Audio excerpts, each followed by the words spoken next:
Nos acompaña también en el panel de hoy Mónica Michelena Díaz, desde Uruguay. Es cofundadora del Consejo de la Nación Charrúa, es activista charrúa desde hace más de 30 años, egresada de la Universidad Indígena Intercultural y del programa de becas para representantes indígenas de la Universidad del País Vasco, y la Oficina del Alto Comisionado de Derechos Humanos de la ONU. Así que bueno, vamos a comenzar hoy con dos personas del panel, porque las otras van a estar llegando, que también nos estará acompañando, si todo sale bien, la doctora Maricel Mena desde Colombia, quien bueno, está realizando estudios en hermenéutica feminista en Brasil, ella es de Colombia, y también el doctor Carlos Intipampa, que es obispo emérito de la Iglesia Metodista de Bolivia, doctor en teología, y bueno, actualmente trabaja en una comunidad indígena en el altiplano boliviano.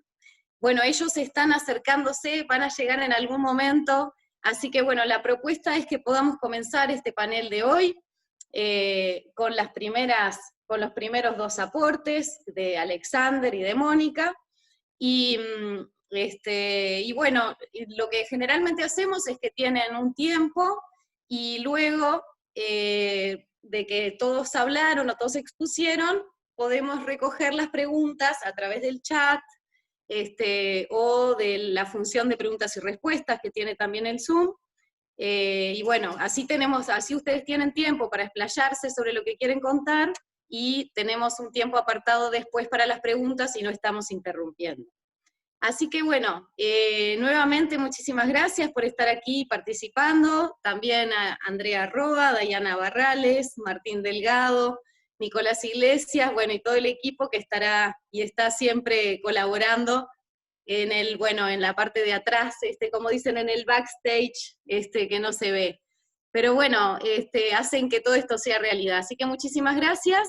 Y bueno, comenzamos, si te parece, Alexander, y luego Mónica. Sí, por mí está bien. ¿Qué dice Mónica?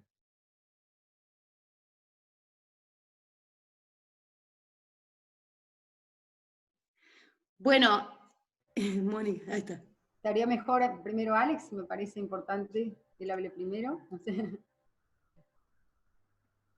Yo les agradezco, será por el tema de que entre más temprano lo haga, más fresco voy a tener Sí, un Alex, poco las unos ideas. 20 minutos, ¿te parece bien? Sí, creo que incluso será mucho tiempo, pero sí, pues, entonces comienzo por señalar, digamos, mi trabajo como gestor intercultural eh, o como agente de encuentro intercultural, que es lo que estoy haciendo ahorita aquí en los Países Bajos.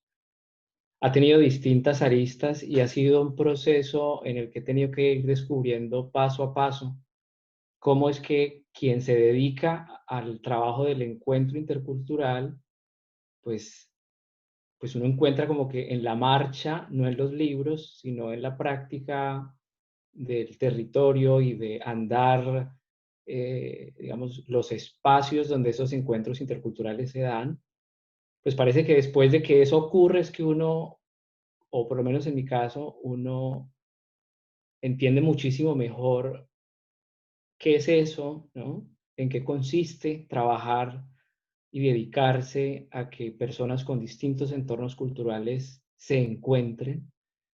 Entonces tendría yo que empezar por decir que mi aproximación en lo que quiero comunicar parte casi que enteramente desde lo más concreto, ¿sí? De lo más práctico. No me gusta la palabra práctico, pero ocurre desde la piel, digamos, desde el aliento, desde el olor, desde el convite, desde, ¿no? Entonces, espero no decepcionar a quienes de pronto estén esperando una aproximación teórica, eh, porque yo mismo estoy en conflicto con ella, porque he sido formado en la facultad tradicional, me han enseñado infinidad de cosas que valoro mucho, pero repito, en mi forma de ver el mundo y de entenderlo y de conectarme a mí mismo con mis propias raíces, pues porque soy colombiano, he encontrado que todo este saber de la facultad pues está en crisis. Entonces hoy en esta llamada pues habito todavía esa crisis y por eso honestamente prefiero más bien dedicar mi atención a lo que ha sido el trabajo, ya digo, territorial o concreto.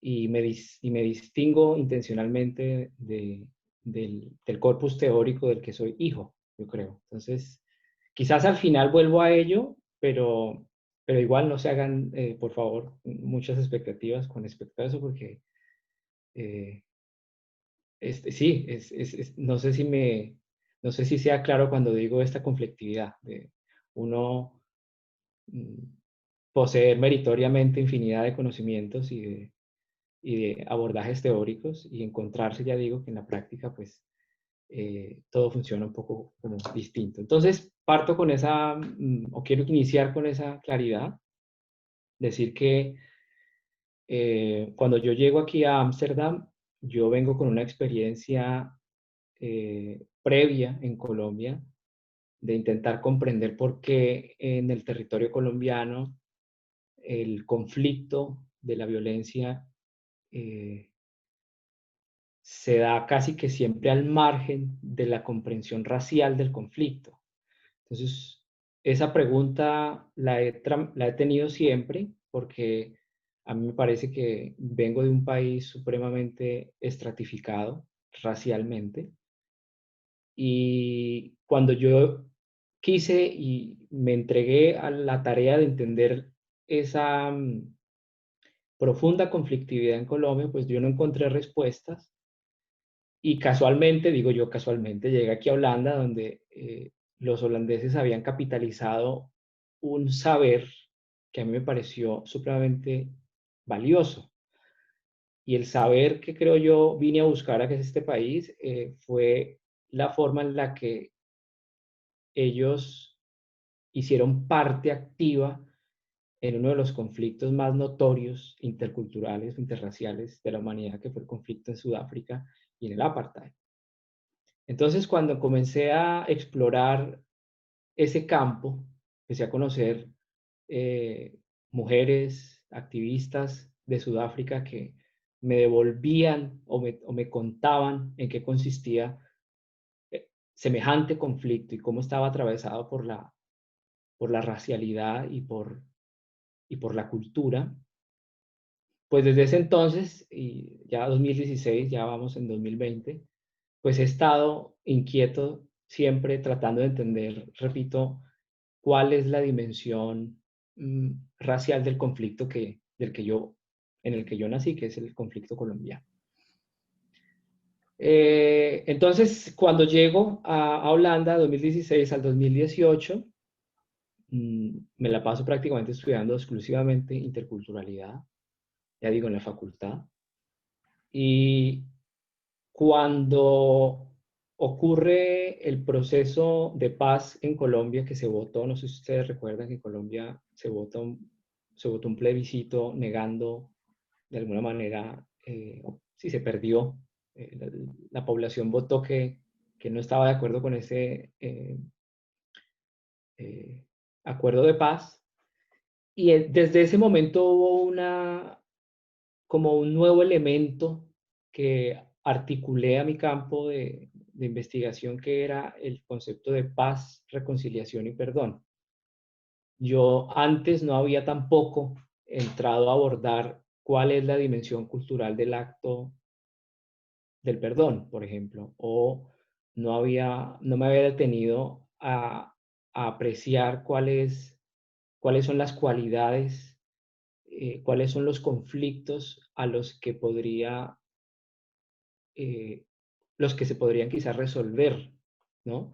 Con una práctica que podríamos llamar reconciliación. Entonces, eso se da, ya digo, mis estudios aquí en Holanda sobre el conflicto en Sudáfrica, en parte, el conflicto colombiano y mi propia búsqueda aquí de nueva vida en Holanda, resulté siendo parte de la iglesia protestante metido en un proyecto que me pareció hasta muy chistoso porque me contrataron para hacer un mapa de todas las iglesias de la ciudad de Ámsterdam. Ustedes saben que Ámsterdam es una ciudad enormemente, sí, dirían muchos atea, pero otros dirían llena de casi que todas las culturas. Es una ciudad bastante rica en ese sentido. Pues cuando me contratan para hacer ese mapa, yo no entendía por qué, porque yo no había ido, o sea, yo no había venido a Holanda a hacer un tipo de trabajo así, yo había venido a estudiar, a hacer un libro, bla, bla, bla, bla, bla, pero resulté haciendo ese trabajo, ya digo, sin saber en el fondo para qué iba a hacer eso, pero ese fue mi entrada a descubrir cómo es que se articulan las diásporas en el exterior, es decir, cómo se aglomeran los grupos de ciudadanos, de ciudadanas de distintas partes del mundo, que también vienen de distintos conflictos, ¿no? Entonces, en ese quehacer de hacer un mapa, que además me parecía me sentía como un cartógrafo de esos del medioevo, porque cuando uno empieza a hacer un mapa, uno se da cuenta del poder que tiene mapear un territorio. Y ya digo, esa es otra cosa que aprendí quizás en ese loco quehacer que vine a hacer aquí a Holanda, porque caí en cuenta de lo mucho que me hablaban en Colombia de las cartografías, ¿ya? Cuando me decían cartografía en el movimiento social, yo entendía un ejercicio comunitario de más o menos saber qué hay en dónde, pero cuando estuve haciendo este mapa y de alguna manera entrando muy de cerca con estas muy diversas comunidades, entré en un conflicto, evidentemente, porque yo me sentía de parte sí, de parte de las fuerzas tradicionales del poder que buscan precisamente eh, ejercer un dominio total, ¿no? Sobre el conocimiento que se tenga de quienes creen en qué o cómo. Ese conflicto me duró un año porque no seguí en el proyecto. Ya digo, me suelo conflictuar muy fácil, a veces eso es bueno, a veces no. Pero de esa experiencia me quedó, ya digo, este encuentro con las comunidades, y de ese encuentro con las comunidades derivé luego digamos, en una activa, sí, en una activa participación por la defensa de derechos humanos de liderazgos culturales en distintos países. Entonces, desde ese entonces, 2018, me di a la tarea de hacer otra cartografía distinta a la que me habían mandado a mí hacer. Y esta cartografía ya no la hacía yo para una oficina o para el Estado o ¿no? Sino que era una cartografía que quería dejarle el movimiento de esas diásporas. Entonces me dediqué más o menos en un año a convencer a mis amigos, amigas, a que me apoyaran en esta locura. Entonces viajé a distintas ciudades de Europa tratando de promover la importancia que tiene el hecho de tener un mapa donde podamos encontrar dónde el movimiento de la diáspora o el movimiento social extraterritorial, que le llamo yo, pues se encuentre y al encontrarse surjan, sí, encuentros, ¿no? Surjan, o sea, no sé qué exactamente, pero con el hecho de que se encuentren para mí me parece ya significativo. Entonces, al final de ese proceso, que fue, ya digo, más o menos un año, 2019, logramos un encuentro en la ciudad de La Haya, haciendo una acción de defensa de derechos humanos de líderes comunitarios y culturales en Colombia, donde se unieron distintos grupos y agrupaciones, ya digo, de distintos países de Europa, con el objeto común de defender en este caso dos cosas. Uno, un proceso de paz, ¿cierto?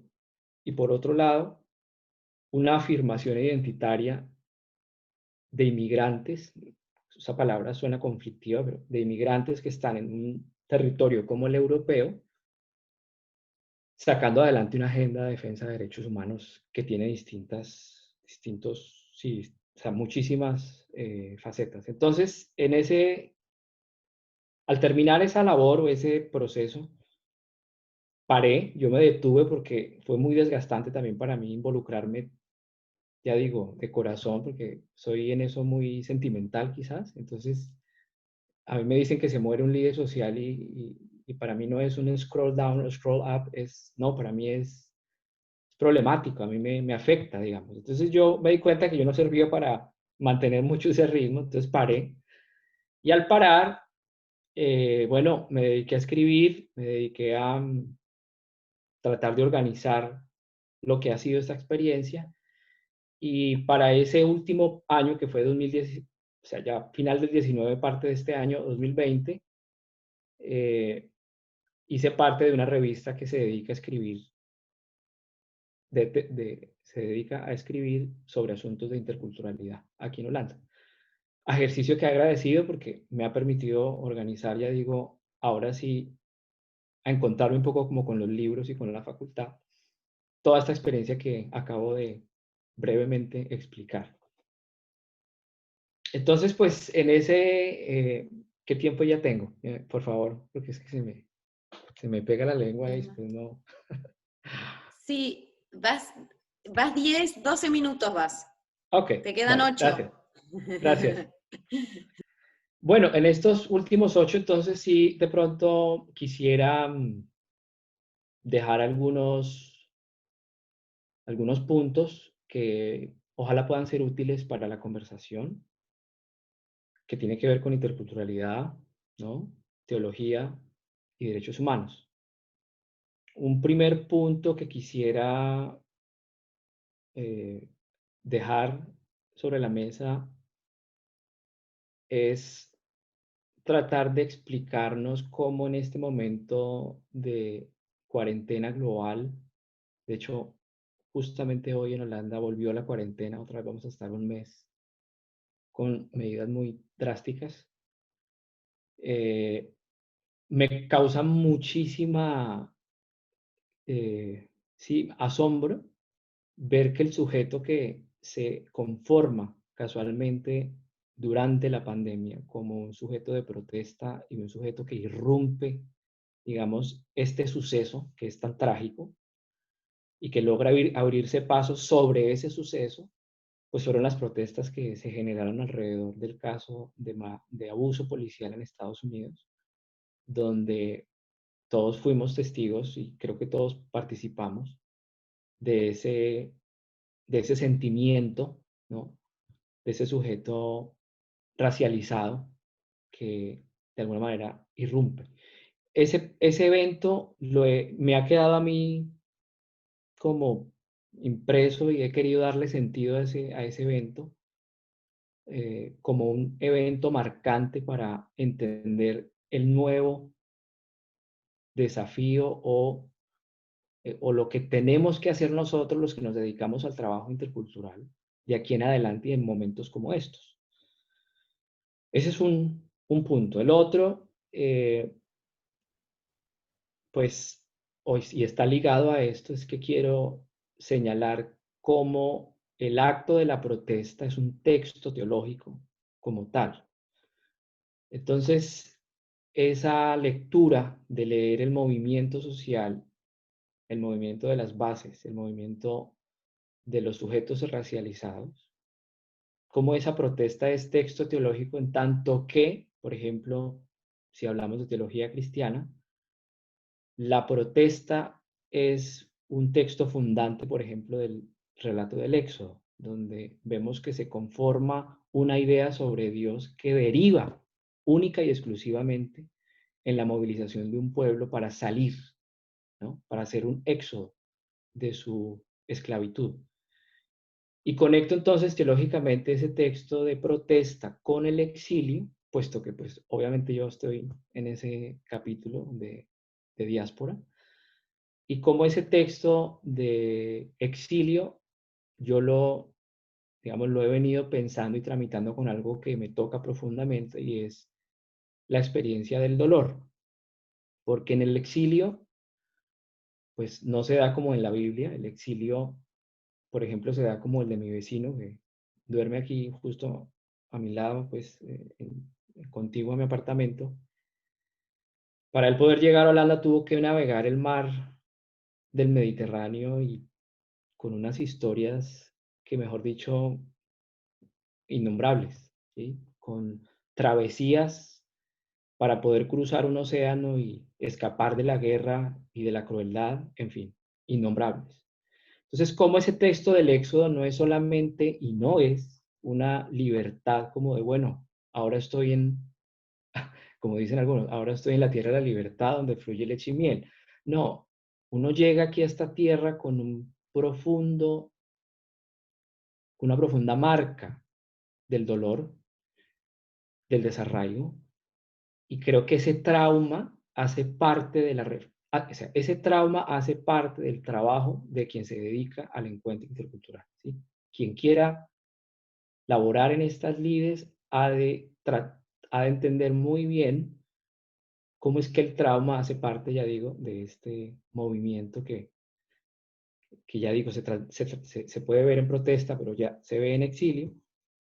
Y termino con otra imagen teológica que es la que más me ha mantenido muy ocupado y es la que menos entiendo, porque tengo limitaciones para entenderla, y es explorar el encuentro intercultural no más desde el lente masculino.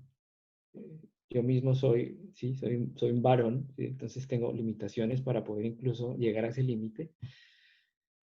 Y quisiera quisiera dedicarme a entender mejor cómo podemos entender el encuentro intercultural en un paradigma de una imagen teológica que también está en el Éxodo y es el de las parteras. Cuando yo veo cómo es que es esa práctica milenaria de traer al mundo seres humanos entre mujeres, no he encontrado sino muchísimas pistas de metáforas, de historias, de sentimientos, de mitos, de creencias que están absolutamente separadas de los cánones masculinos de creencia y fe, y Dios y todo.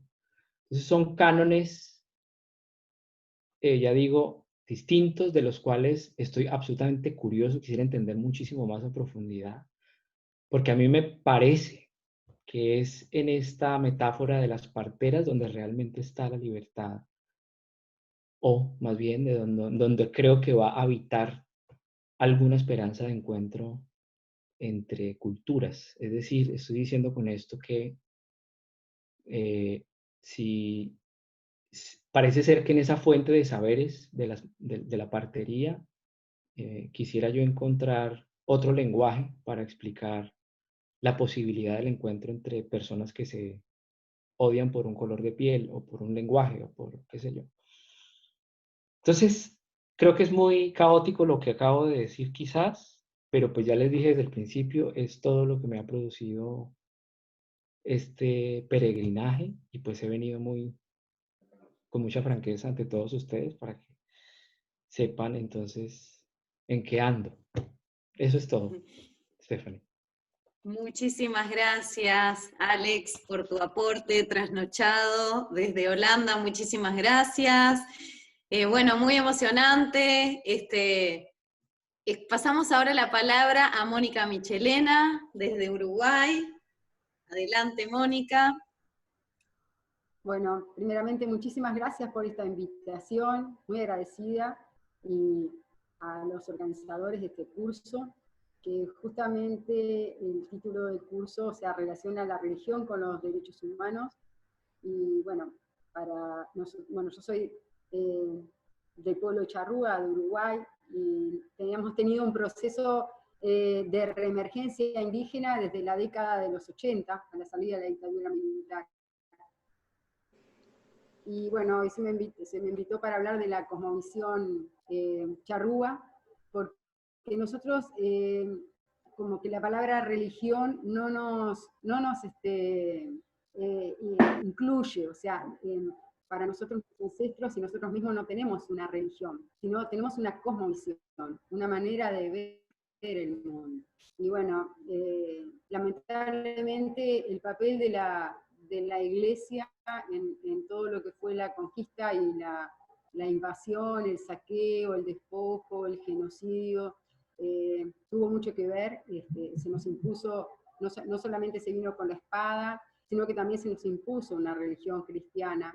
Y bueno, yo particularmente en mi historia de vida, yo fui criada con dos visiones. Una es mis abuelos por parte de Michelena, que es apellido vasco, español, muy católicos, y por otro lado, todo lo que conllevaba mi familia charrúa, y que no eran católicos.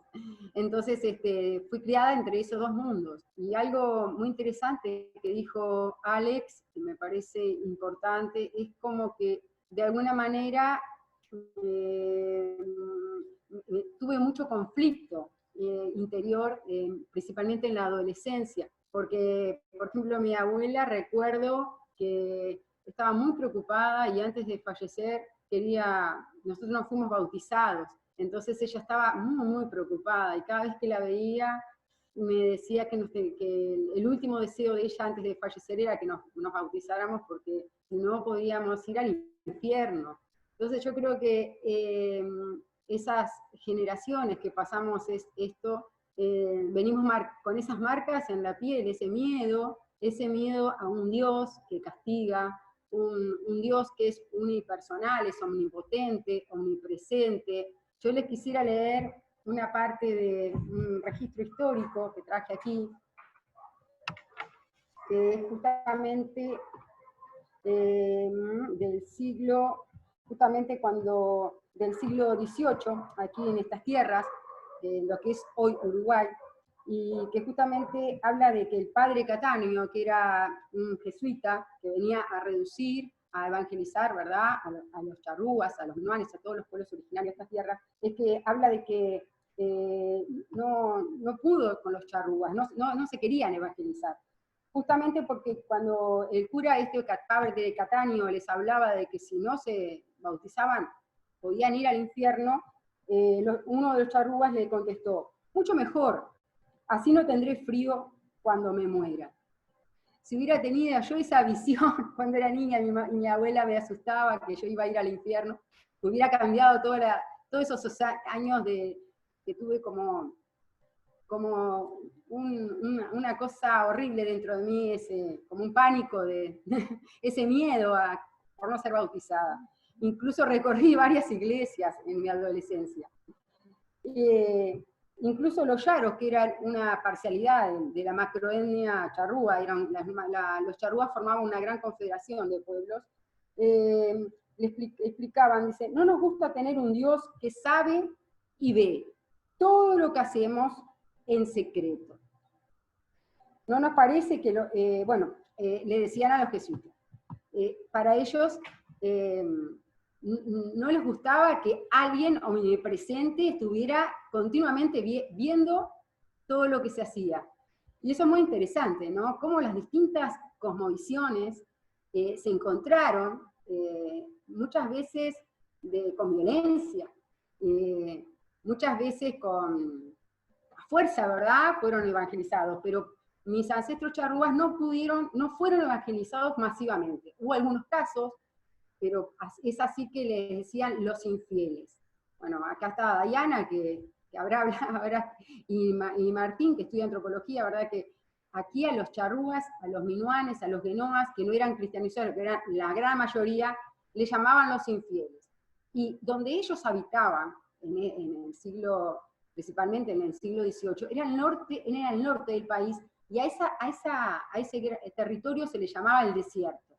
El desierto con el concepto desde la doctrina del descubrimiento de terra nullis, o sea, tierra de nadie. Y bueno, el genocidio del pueblo de charrúa justamente se perpetuó justamente para despojarnos de ese territorio. Aquí se hizo lo que se llama el settlecolonialismo, el colonialismo de colonos, donde se llevaba población, se traía población a estas tierras de nadie, porque los charrúas o los pueblos originarios no eran considerados seres humanos, eran considerados inferiores ni por la iglesia ni por la corona portuguesa y española, eran considerados como seres sin alma, seres inferiores, y donde la iglesia la iglesia se atribuía el don de guiarlos, de llevarlos por el buen camino a estos salvajes. Y esta historia de esta representación de los infieles, a mí siempre me gustó mucho. Y porque infieles eran fieles a sí mismos. O sea, no se dejaron evangelizar. Ese concepto de la otredad, ¿cómo lo ve el otro? El otro lo ve como algo negativo, bueno, uno lo toma como algo positivo. Incluso la palabra indígena, que muchas veces nos cuestionan, o la palabra indios, porque es una palabra, una categoría colonial que nos imponen, y para mí, yo la revierto y me siento orgullosa de no tener los genes de Dios, o sea, indígena, sin Dios, o indígen, por ahí capaz que una vez me dijeron que podría significar sin los genes de Dios. Ese Dios que nos impusieron, ese Dios que uno lo ve, quizás yo no quiero ser irrespetuosa tampoco, pero esa imposición uno lo ve como un ser que nos vigila, que nos castiga, que si no nos bautizamos vamos a ir al infierno. En esa concepción hablo, no en el presente, en lo que hoy en día hacen las iglesias, sino que en el pasado, en lo que vivieron mis ancestros, en lo que viví yo de chica. No hace mucho. Yo tengo 57 años, y yo lo viví eso hasta los 14, 15 años. A los 15 años fallece mi abuela. Yo lo viví todos los días de mi vida. Entonces, ese choque es necesario profundizar, es necesario tender puentes de interculturalidad, entendernos, para una real reconciliación. Alex habló, es muy importante las palabras que usó, porque habló de la reconciliación, habló de la palabra, bueno, a través habló creo que de la paz.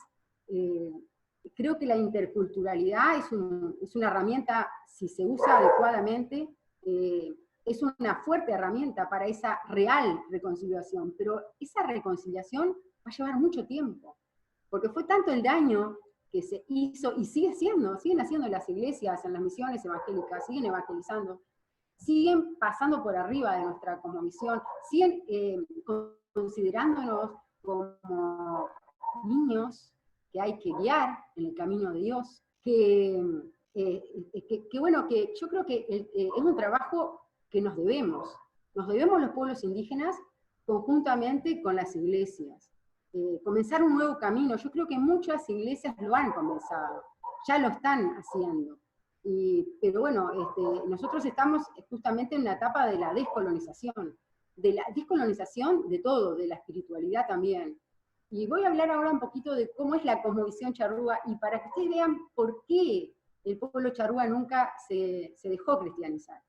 Bueno, la cosmovisión charrúa es una cosmovisión puramente que tiene un valor que la atraviesa esa cosmovisión, que es la horizontalidad, donde nadie es más que nadie, y donde uno es parte de ese cosmos, ese universo, que tenemos ese vínculo, que somos parte a la vez de forma indivisible. No nos podemos separar del agua, del río, del viento, del monte, de la pradera, de ese lugar sagrado que nos toca vivir en esta tierra y en este universo. Entonces, creo que los cacicazgos eran jefaturas débiles en mi pueblo, y solamente se elegía cacique en época de guerra, y por lo demás se hacían consejos donde todo se decidía en forma de consejo en forma horizontal, en círculo, al atardecer, se tomaban las decisiones. Este valor tan fuerte en nosotros atraviesa la cosmovisión, porque para atravesar todo esto de esta cosmovisión, nosotros, algo importante que consideramos en esta cosmovisión charrúa es el sentido comunitario, el nosotros o el nosotras, más que el yo. Por eso nos es dificilísimo entender un monoteísmo.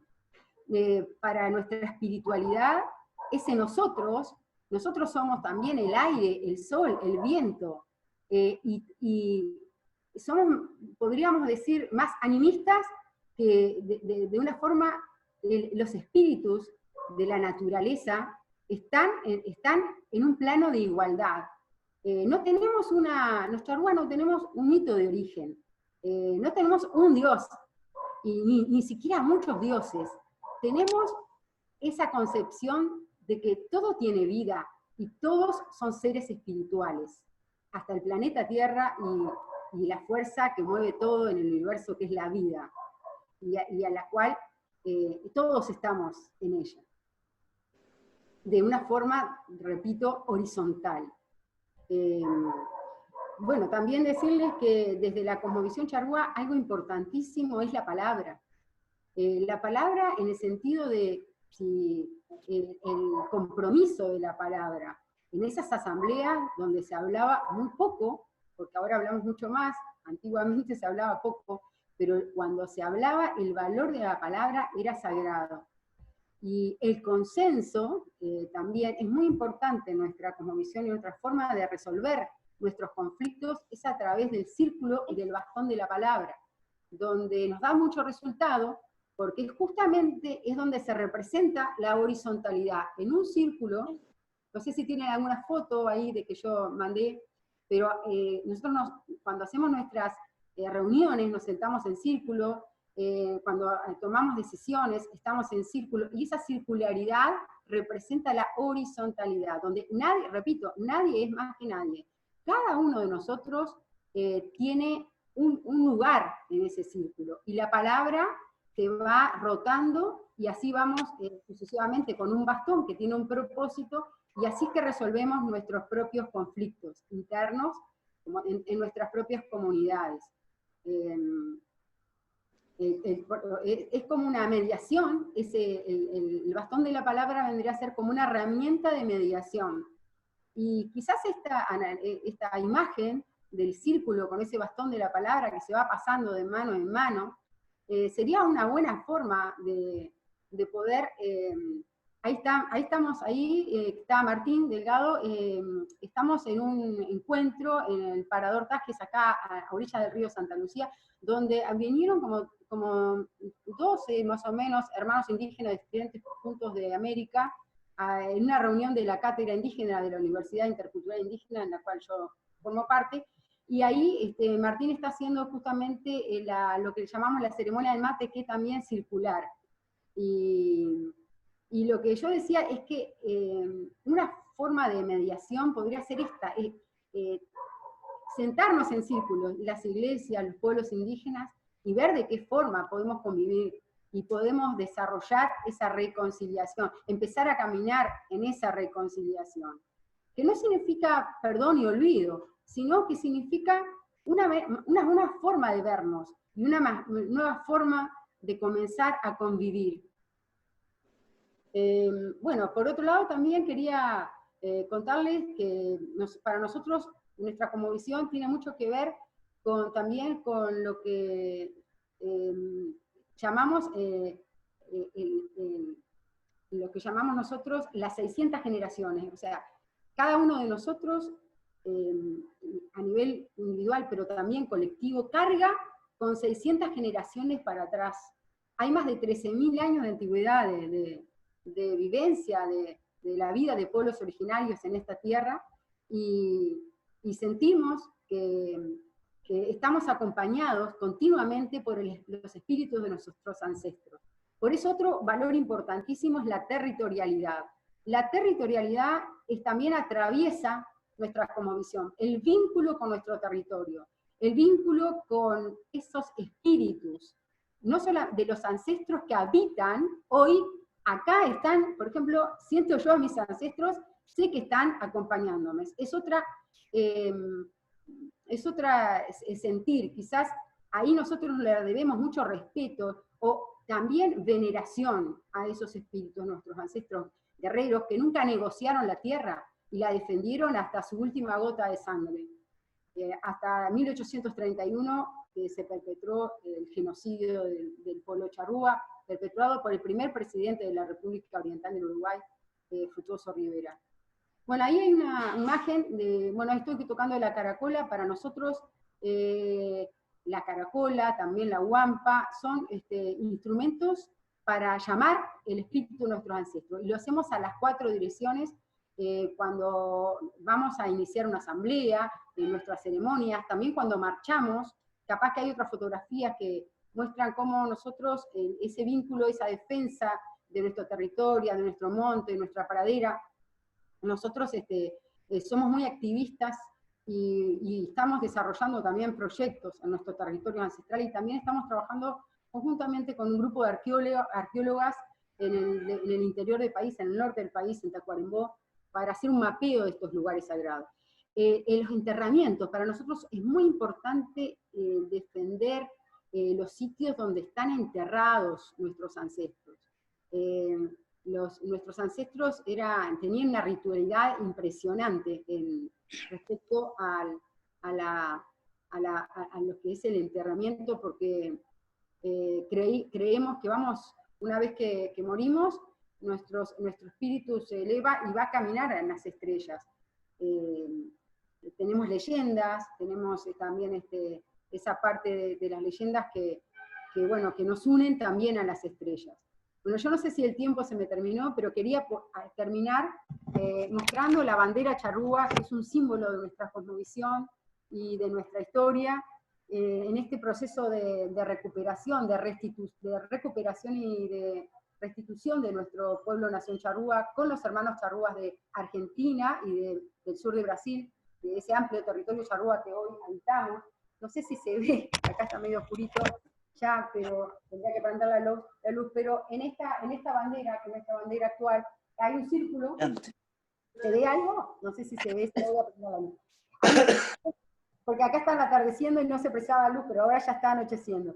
Se ve algo, Mónica, se ve, no se notan tan nítidos los colores, pero los símbolos sí se notan bien, porque están en blanco. A ver si se ve. Tengo más cerca. A ver si lo ven. A ver si se ve algo acá. ¿Se ve mejor ahí? Bueno, es un círculo dividido en 4 partes. A ver si lo puedo mostrar mejor. Se ve, Mónica, tranqui. Bien. Bueno, esta parte verde representa, acá se ve al revés, ¿verdad?, en la imagen, pero esta parte verde representa la primera parte, la historia del pueblo charrúa antes de la invasión, antes de la conquista, antes de la doctrina del descubrimiento. Aquí, donde nosotros vivíamos en armonía con la madre tierra y con todos los elementos del universo. Luego aquí viene una parte marrón, que es el número 2, porque nuestro sistema de numeración es en base 4, y Chu es 1, Sam es 2, es la segunda etapa de mi pueblo, que es la lucha por el territorio. Es cuando los conquistadores vinieron y nos atacaron, lucharon por desplazarnos de nuestro territorio. No por quitar, porque nosotros no teníamos un concepto de propiedad territorial, sino que más bien nos despojaron, nos sacaron, nos corrieron de nuestro territorio para implantar sus pueblos, sus fortalezas, su cristianocentrismo, diríamos así, cristianocentrismo. Y luego aquí viene la tercera etapa de TIT, que es el número 3, que es justamente la etapa de genocidio. Como hubo más de 300 años de lucha contra varios imperios, el imperio español, portugués, hasta el imperio inglés llegó a estas tierras, y no pudieron con nosotros, tuvieron que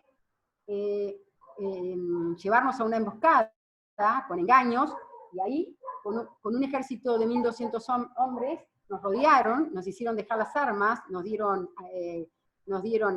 alimento, nos dieron caña, y ahí nos emboscaron en lo que se llama la matanza, la masacre, que es así puedes, y nos agarraron así, sin defensa ninguna. Y fue genocidio, y sucesivas matanzas, ¿verdad?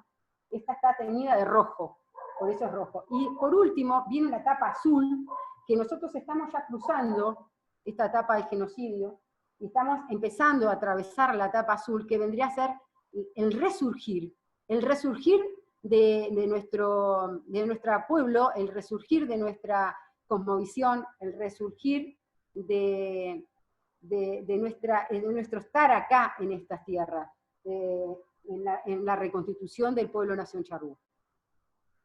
Y bueno, dejo por acá y así dejo pasos a las preguntas, si hay alguna pregunta más adelante. Muchísimas gracias, Mónica Michelena, desde Uruguay, del Consejo de la Nación Charrúa, bueno, contándonos sobre su experiencia y su tradición. Ella es activista desde hace más de 30 años, egresada de la Universidad Indígena Intercultural, y bueno, diferentes cosas. También estuvimos escuchando antes al magíster Alexander Morea, desde Ámsterdam, que es colombiano, también estudió en el Reino Unido, y bueno, actualmente es doctorando en Ámsterdam, de la Universidad Libre, en Fenomenología y Perdón, y bueno, en la Iglesia Protestante Holandesa asesora algunos procesos comunitarios de integración intercultural, y las próximas dos personas que tenemos en el panel son la doctora Maricel Mena, muy bienvenida, que es de Brasil. Ella está realizando un postdoctorado en hermenéutica feminista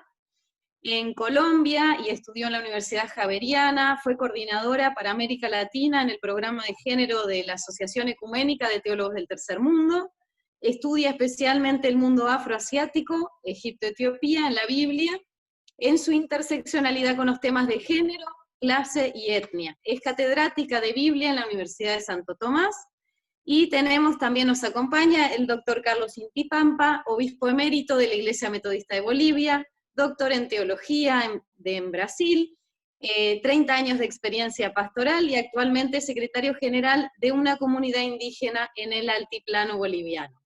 Así que bueno, doctora Maricel Mena, entonces usted tendría unos 20 minutos, y bueno, y luego le pasamos la palabra al doctor Carlos Inti Pampa. Muchísimas gracias por estar. Bueno, muchas gracias, Stephanie, y muchas gracias entonces a ustedes por la posibilidad de estar aquí con ustedes compartiendo este espacio. Primero decirles que soy la más brasilera de las colombianas. Entonces soy colombiana, pero viví 10 años en Brasil, entonces soy compatriota de Alex, y además, pues sí, ya mis estudios postdoctorales ya hace ratico los hice también en Brasil, y ahora pues estoy en Colombia trabajando en la Universidad Santo Tomás. Pues mientras los escuchaba a ustedes, me estaba inspirando a ver qué era lo que yo les quería compartir hoy, porque me dieron un abanico grande de posibilidades para estar con ustedes hoy. Entre ellos, al principio tenía pensado pues trabajar un poco la cuestión de estos feminicidios, de todo lo que está pasando, porque creo que las violencias contra las mujeres se han agudizado y mucho en estos últimos tiempos, y además porque yo creo que el discurso de la interculturalidad durante mucho tiempo, y qué bien que Alex lo retomó, parece ser que es un discurso académico de varones, y las mujeres hemos estado intentando entrar en esta danza, mirando entonces una apertura también a nuestros cuerpos, a nuestras cartografías.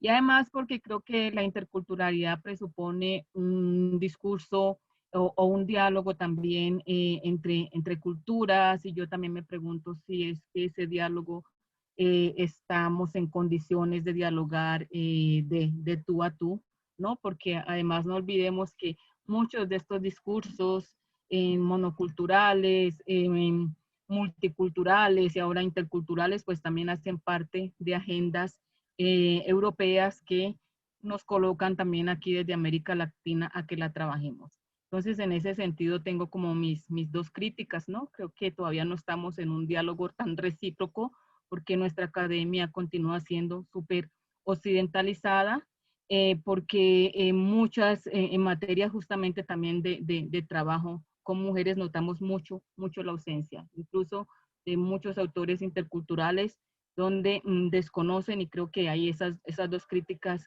como punto de entrada. Pero también entonces cuando escuchaba a Andrea me inspiré y dije, creo que el espíritu también me está aflorando para hablar también desde estas realidades ancestrales de las cuales compartimos nosotros como pueblos también de la diáspora.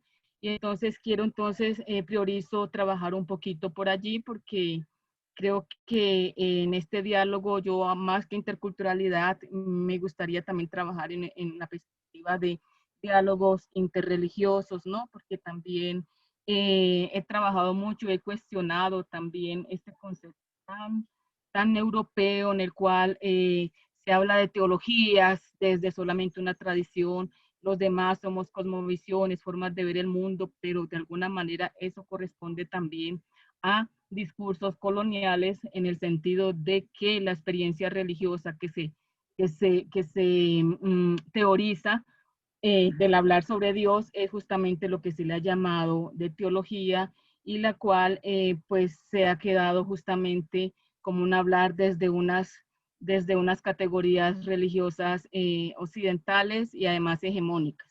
Entonces quiero pues comenzar valorando esta experiencia religiosa nuestra y quiero comenzarlo pidiéndole permiso entonces a mis ancestros orichas para hablarles aquí. Sí, y quiero entonces hablar entonces desde esta posibilidad de entender nuestras realidades culturales y religiosas también dentro de ese diálogo que nosotros queremos, ¿no? Si se quiere, recíproco. Y entonces acudo entonces aquí a la espiritualidad negra, entendida como ese fuero interno, ese espíritu, esa fuerza generadora de vida que nos invita a tener una postura ética ante la vida y ante los ecosistemas. Y entonces, dentro de esa perspectiva holística, quiero traer a colación un poema relato de una mujer negra haitiana que ya no está entre nosotros y que fue también fruto de estas violencias de género que nosotros tenemos en nuestro continente y que se ha agudizado con esta pandemia. En una oportunidad que estuve en Haití, ella me dejó esta perla de relato. Donde había un árbol llamado mapú, había una fuente de agua. Ahora se han perdido las fuentes de agua porque cortaron el mapú. Tampoco respiramos la misma fragancia. En Haití, cuando vemos un árbol bonito y grande, tenemos la idea de que en él viven los espíritus. Por eso merecen respeto y le damos ofrenda debajo de sus ramas. Existen otros árboles como el palmis que tiene una carga de significados. Tiene una buena raíz que permite dar vida al resto de la naturaleza. Muchas religiones han llegado aquí y han apagado el mito de los espíritus de los árboles. Esto ha hecho que se pierda el respeto por la naturaleza. Los mitos eran la sabiduría de nuestros ancestros y ancestras. Nuestros viejos, nuestras mujeres, nos enseñaban a las generaciones venideras el respeto por la naturaleza. Hoy, al mismo tiempo que la tecnología se impone, se destruye la naturaleza y se irrespetan los derechos humanos. Ojalá aparezca un mapú para que nos ayude a darnos cuenta de esto. Y ojalá que ese día no sea demasiado tarde. Entonces, este poema relato nos está evocando una sabiduría mítica ancestral, donde la fertilidad de la tierra y el mantenimiento de la vida están directamente vinculados con la continuidad de la relación entre los seres humanos y la naturaleza. Esa fertilidad presente en el mapú genera fuentes de agua y por consiguiente calidad de vida para las criaturas. Pero gracias a los valores pregonados por la modernidad, estos elementos vitales se están agotando, así lo advierte Evelyn, la autora del relato.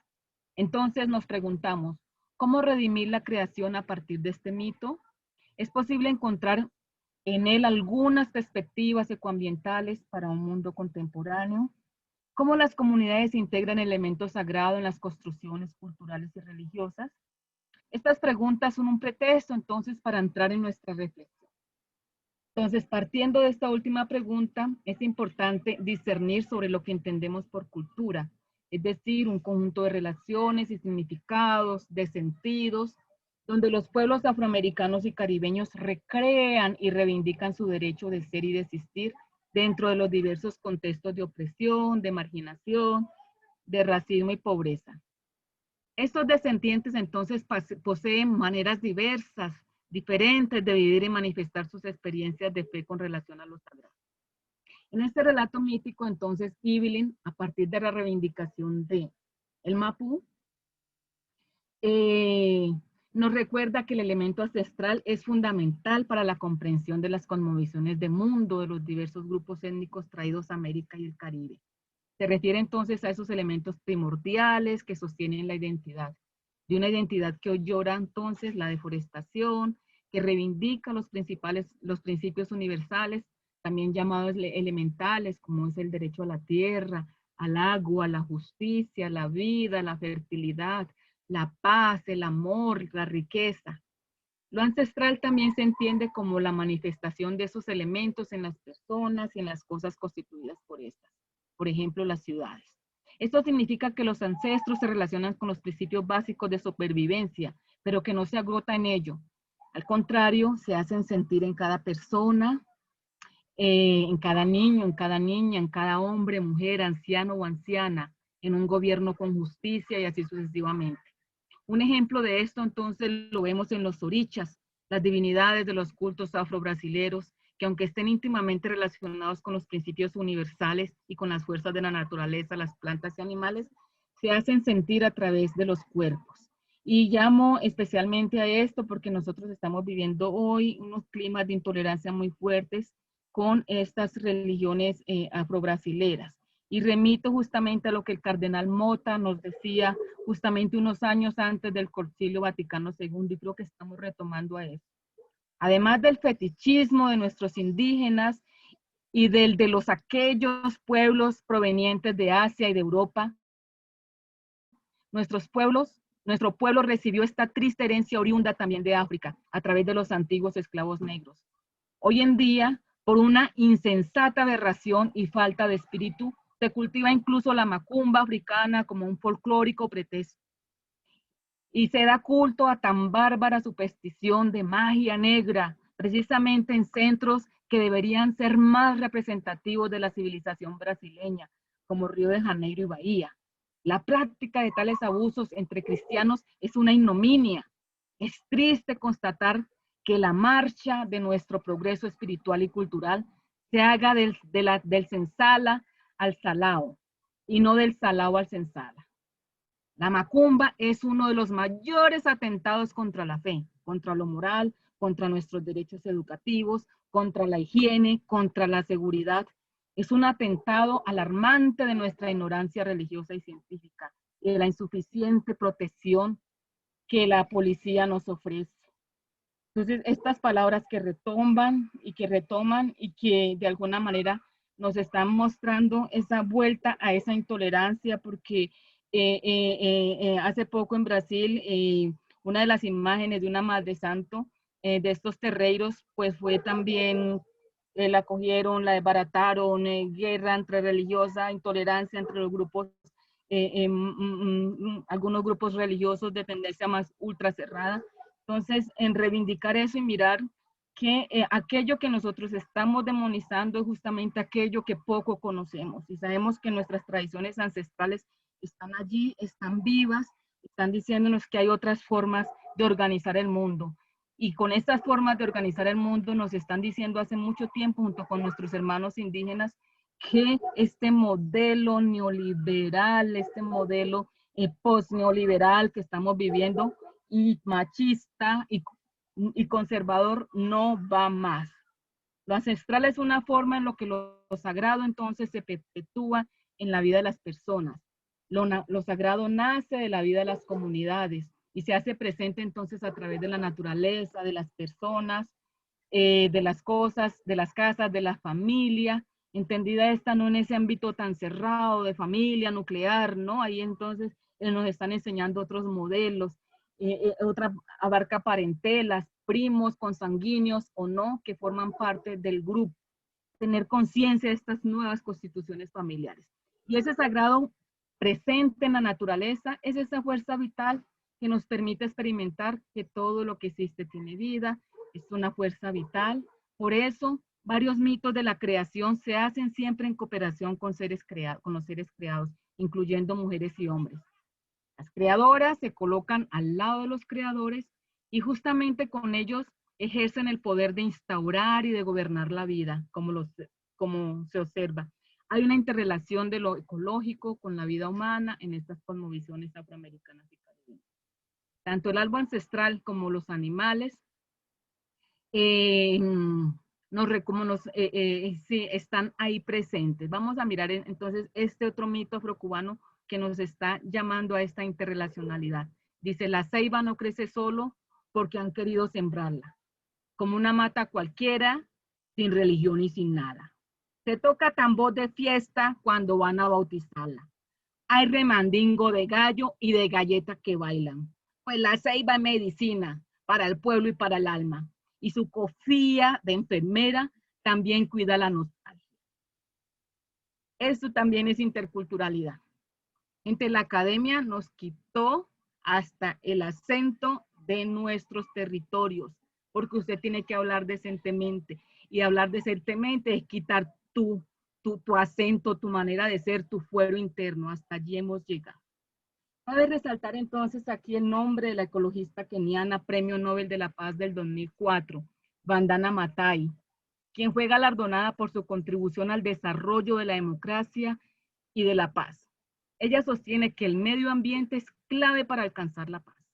La paz en la tierra depende de nuestra capacidad de asegurar la vida de nuestro medio ambiente.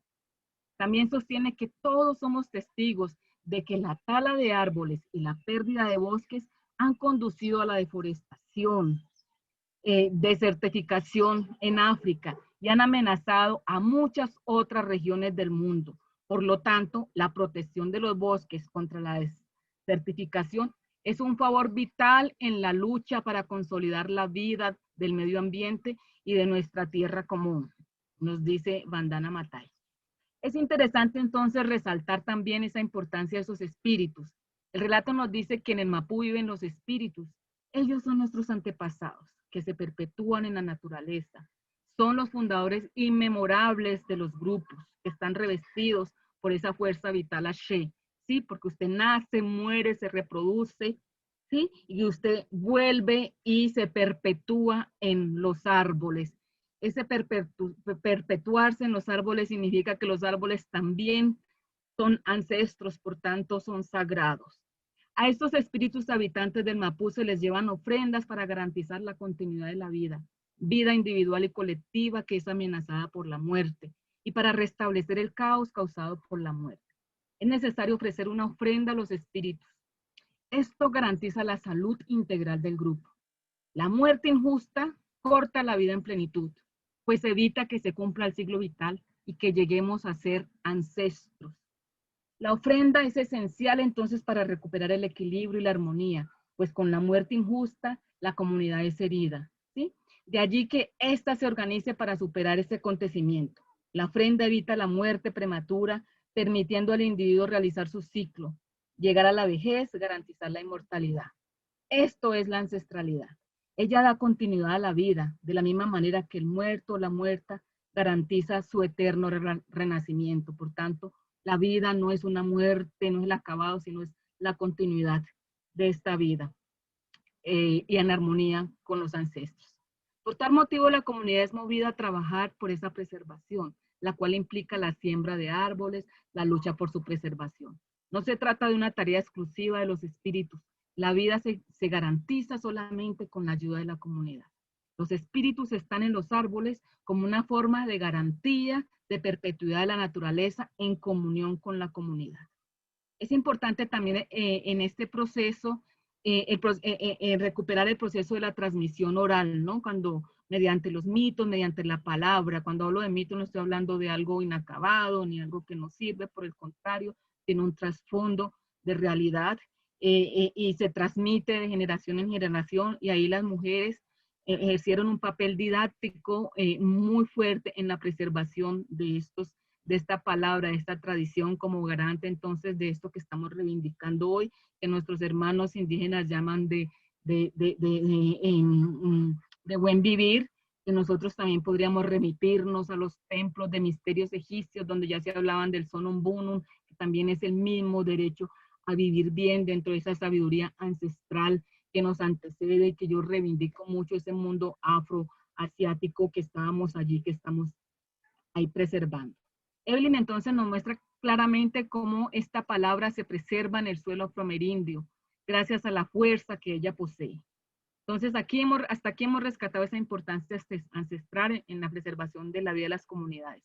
Lo sagrado o la fuerza vital, la muerte, la palabra, son elementos que posibilitan la integración del discurso ecológico en las cosmovisiones afro-negro-americanas y caribeñas. Cabe ahora entonces preguntar Perdón, a Carmen. Maricel. Sí. Perdón, Maricel. 3 minutitos para 3 redondear. minutitos. Entonces, para redondear, yo quería decir como unos desafíos aquí que nos está lanzando este estudio, ¿no? Volver entonces a esta sabiduría ancestral que nos evoca una percepción diferente de la realidad, ¿no? Que nos evoca un saber distinto, ¿no? Que integra todas estas experiencias, estas tradiciones, entender la concepción de tiempo de los afroamericanos no es lineal, ni esa crítica, es más espiral, o sea, tal vez esto nos ayude a pensar en nuevas maneras y a poder integrar todos esos saberes en esta posibilidad o en esto que nosotros queremos de reencantar al mundo desde otros saberes, desde otros lados, desde otras sabidurías que se entretejen, que están allí y que no las conocemos, no las sabemos, pero que siempre se constituyen en el otro, y como es el otro, no lo conozco porque yo ya conocí lo que tenía que conocer. Entonces, con esto, invitarlos a mirar lo sagrado de la vida que se constituye en nuestras religiones ancestrales, mirar y decir que también esta interculturalidad o este desafío tiene que ver también con nuestras cartografías de exclusión, donde estamos, y tal vez por eso se dice y se perpetúa esta idea de que no tenemos saber ni conocer, ¿no? Entonces, y otros desafíos como la posibilidad del derecho al descanso, ese año sabático que aparece en la Biblia, que los pueblos afroamerindios tenemos y que tenemos otra manera de relacionarnos y de dejar descansar la tierra, que está diciendo algo a este mundo extractivista que nos está acabando, que nos está matando, ¿no? Y también obviamente en recuperar también el carácter ético, político de nuestras tradiciones, la memoria histórica, la dimensión holística, como desafíos integradores para este diálogo. Allá, en la fraternidad, Plaza de Amor y Distancia, hay una ceiba que cuida Los Ángeles de La Habana. Flota por una neblina, champola de madrugada, la ceiba Cuba, la madre que duele por mi nostalgia. Ok, gracias.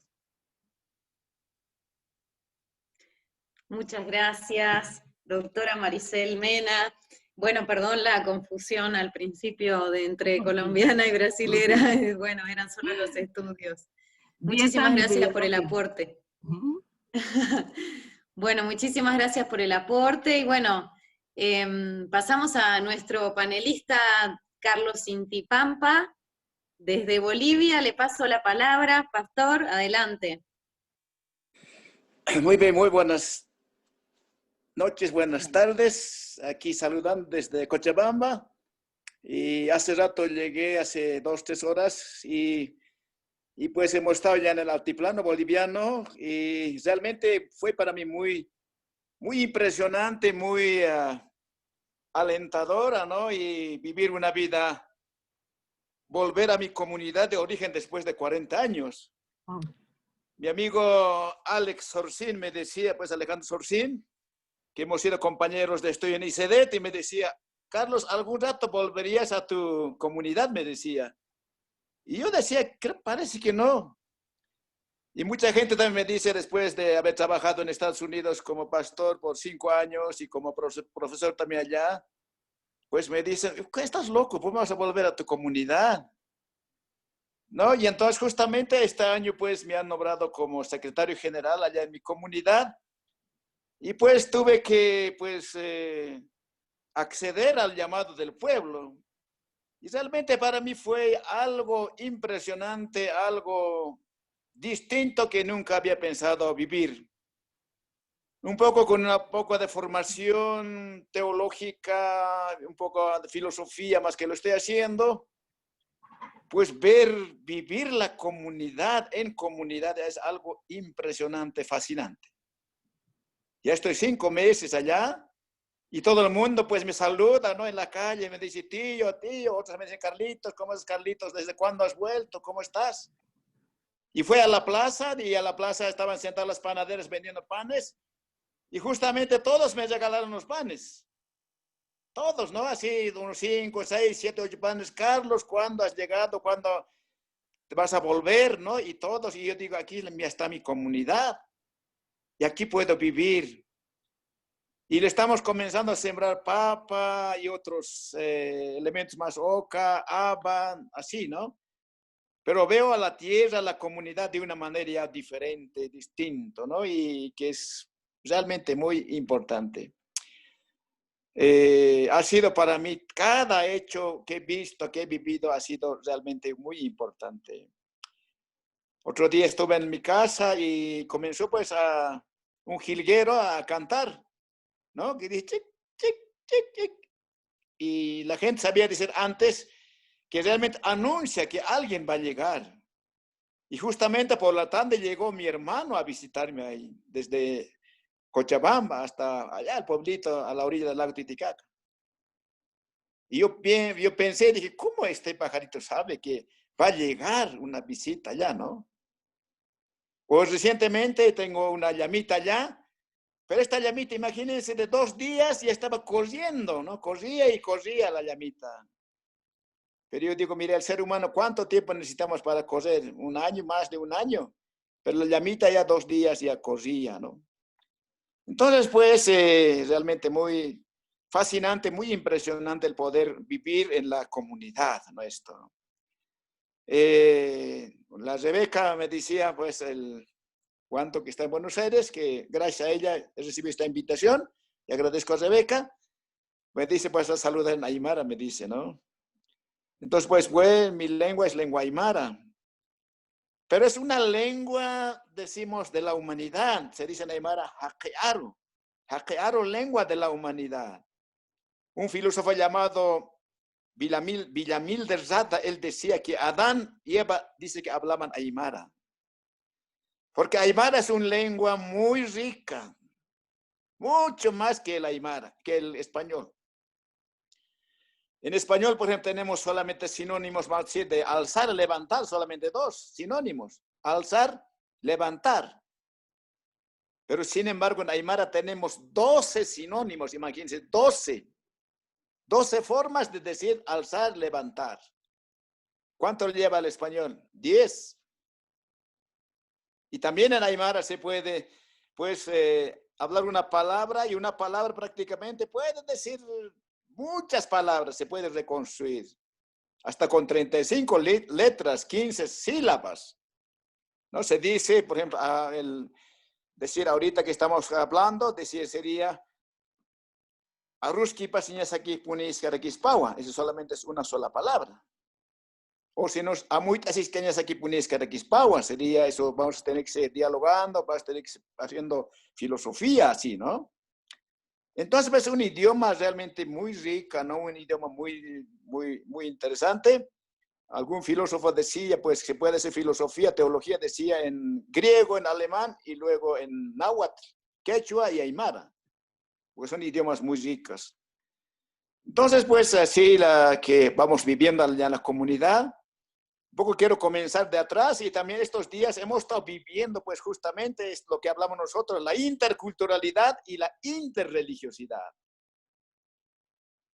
Hemos subido a una montaña, allá donde está en la foto, estoy orando prácticamente en la montaña.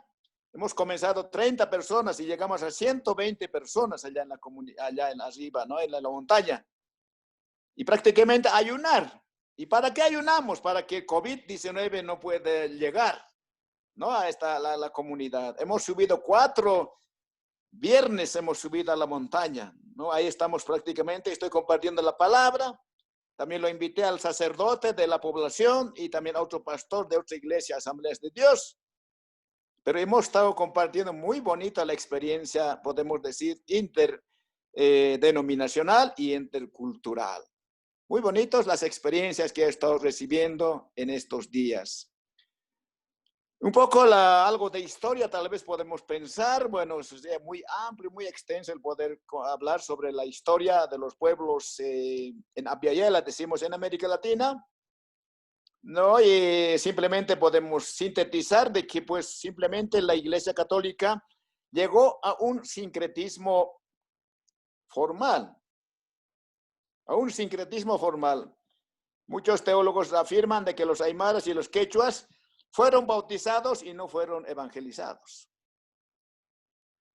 Y de alguna manera puedo reafirmar que pues toda la tradición religiosa, espiritualidad aymara es vigente.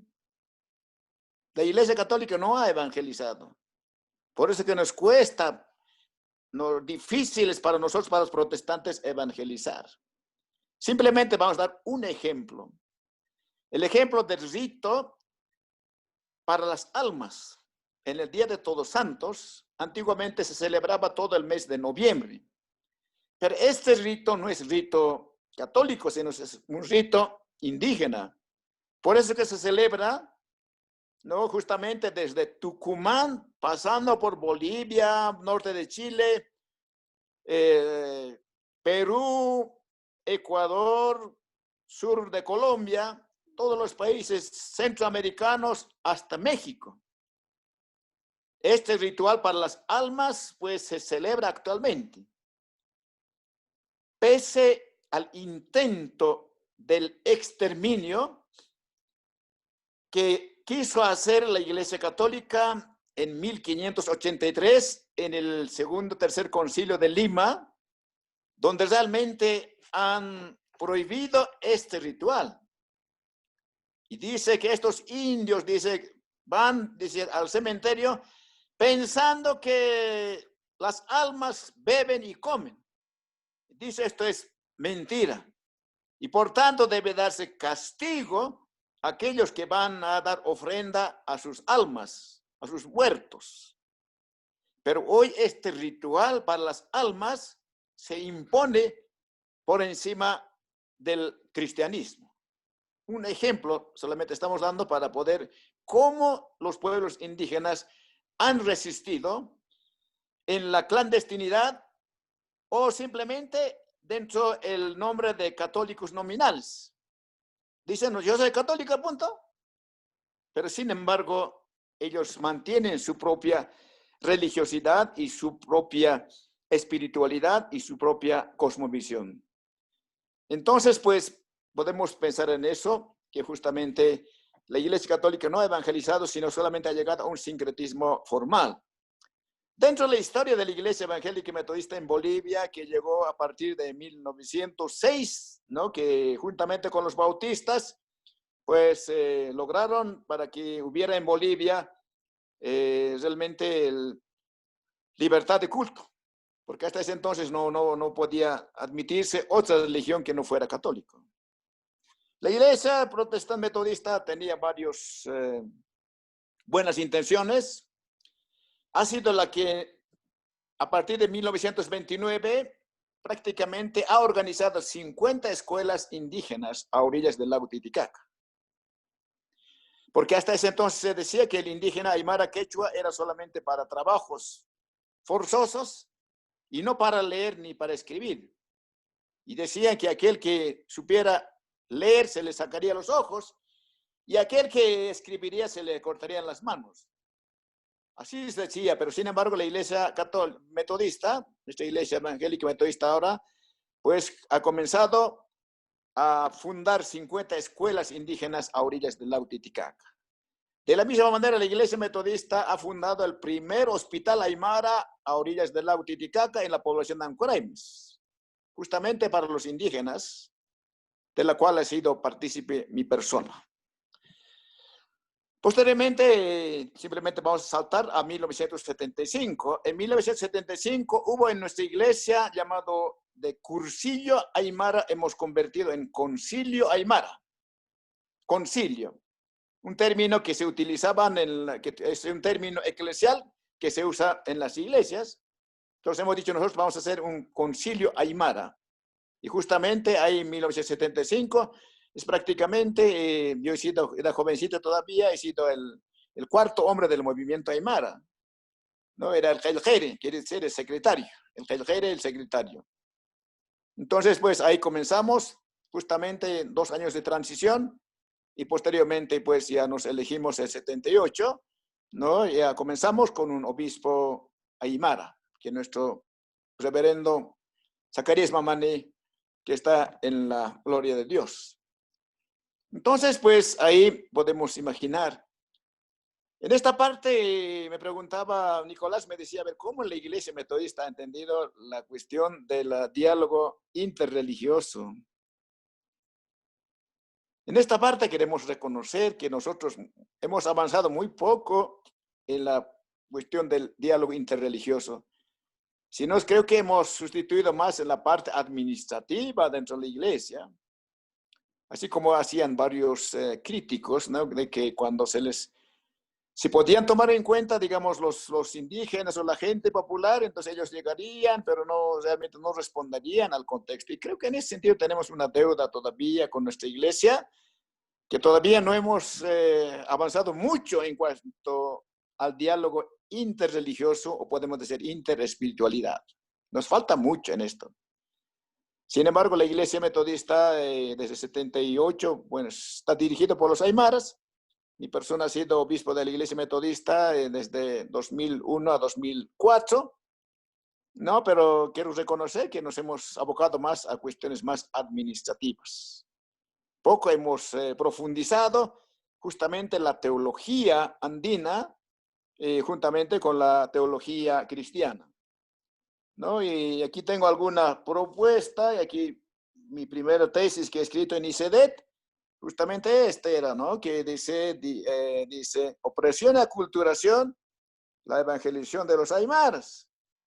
O sea, que hice una crítica, ¿no? A la Iglesia Católica como opresión y a la Iglesia Protestantes como una aculturación. Y posteriormente, ahora dije, tengo que avanzar más, ¿no? Ahora tengo que proponer cuál sería la propuesta. Y aquí tengo una propuesta que también hemos publicado, ha publicado Editorial Verbo Divino, dice diálogo holístico aymara cristiano. Así se llama, ¿no? Diálogo holístico aymara cristiano. Entonces ahí hemos publicado mi tesis prácticamente, y entonces ahí estoy proponiendo cómo podría ser un diálogo holístico entre aymara cristiano, más o menos tomando en cuenta la interreligiosidad. Ahora entrando en interculturalidad también al mismo tiempo. Ahora entrando en el tema, a ver qué podemos compartir. Tenemos bastante material para poder compartir. Simplemente quiero sintetizar en lo siguiente. Decimos, la comunidad aymara es una comunidad, vamos a decir, holístico, integral. Prácticamente se fundamenta en 3 elementos, ejes centrales. La persona, que es el jaje. Persona, jaje es cuando es entre hombre y mujer. Por eso decimos nosotros en el matrimonio, se dice jaje chasiña, hacerse gente. Pero jaje persona no es solamente hombre ni es solamente mujer, sino tiene que ser hombre y mujer. Y justamente este jaje está en su interrelacionalidad con la divinidad.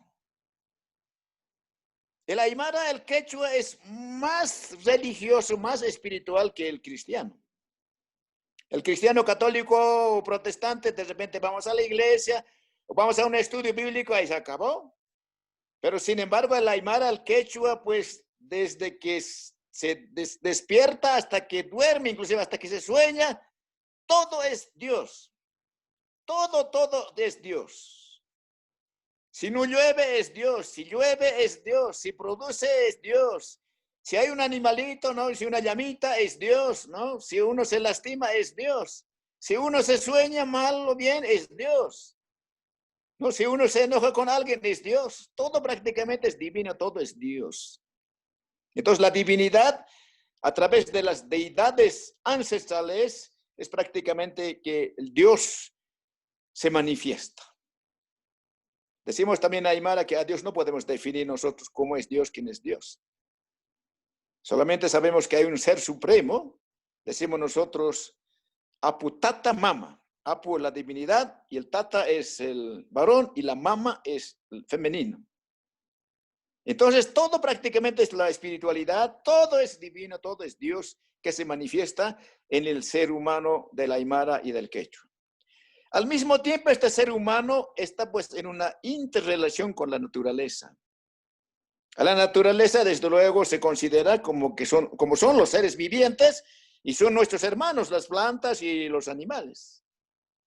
Y por tanto, se debe tener todo el respeto necesario, toda la consideración necesaria. Porque son nuestros hermanos, como seres vivientes. Pero al mismo tiempo el ser humano se interrelaciona con la comunidad. Decimos en Aymara, en Quechua, el ayllo, se dice el ayllo, o como decía Huamampo Madayala, se dice sapsi. Entonces el ser humano está interrelacionado con la comunidad. Yo valgo en mi interrelación con la comunidad. Yo no valgo por mí mismo. No estamos con la idea del cartesiana que dice yo pienso y luego existo. No existe eso, no. Yo vivo en mi relación con mi comunidad. Yo valgo en mi relación con mi comunidad. Yo soy gente en esa relación con la comunidad.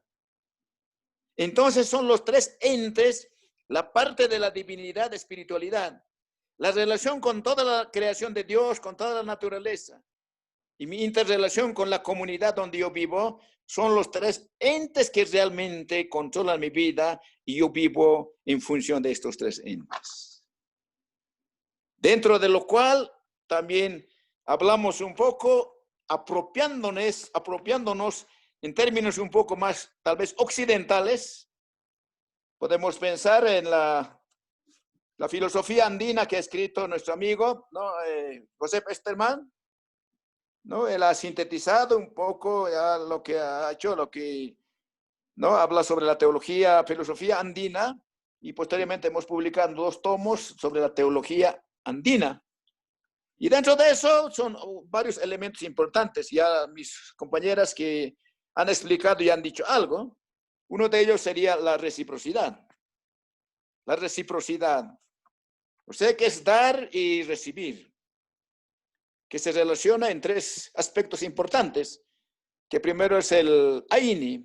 Aini quiere decir hoy para ti, mañana para mí, ¿no? Y el Waki es, digamos, Waki es, y si yo tengo tierras, con alguien puede conversar que no tiene tierras, entonces hacemos los dos. Uno pone la tierra, otro mano de obra, y cuando cosechamos por igual. Y el otro es el Minca. Ese ya muy poco se practica. Minca es cuando una persona ruega a muchas personas para que puedan ayudar a trabajar la tierra. Y mucho más se desarrolla esta reciprocidad, ¿no? Actualmente en las ciudades se practica la reciprocidad como un aini. ¿No? Si hay un matrimonio, si hay una fiesta, prácticamente van con regalos, ¿no? Con ofrendas, con todo, ¿no? Para que posteriormente se le toca a él o a ella una fiesta, también pueda retribuir.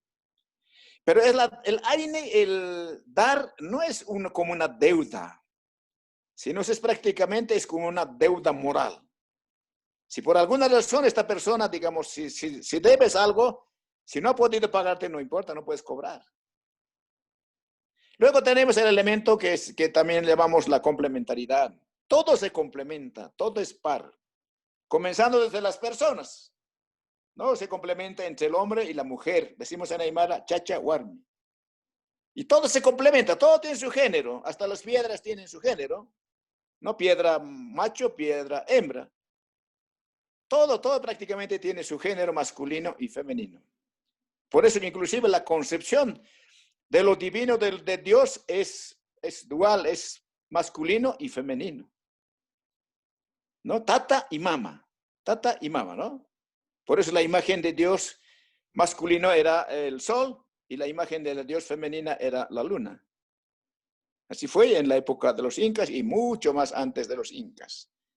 Todo se complementa. El otro elemento importante es la equidad. La equidad. Franz Tamayo decía cuando escribió su libro sobre la creación de la pedagogía nacional en 1910, pues él decía, el indio es mesura en su discurso. El indio tiene que hablar lo que es necesario y no puede hablar más de lo necesario.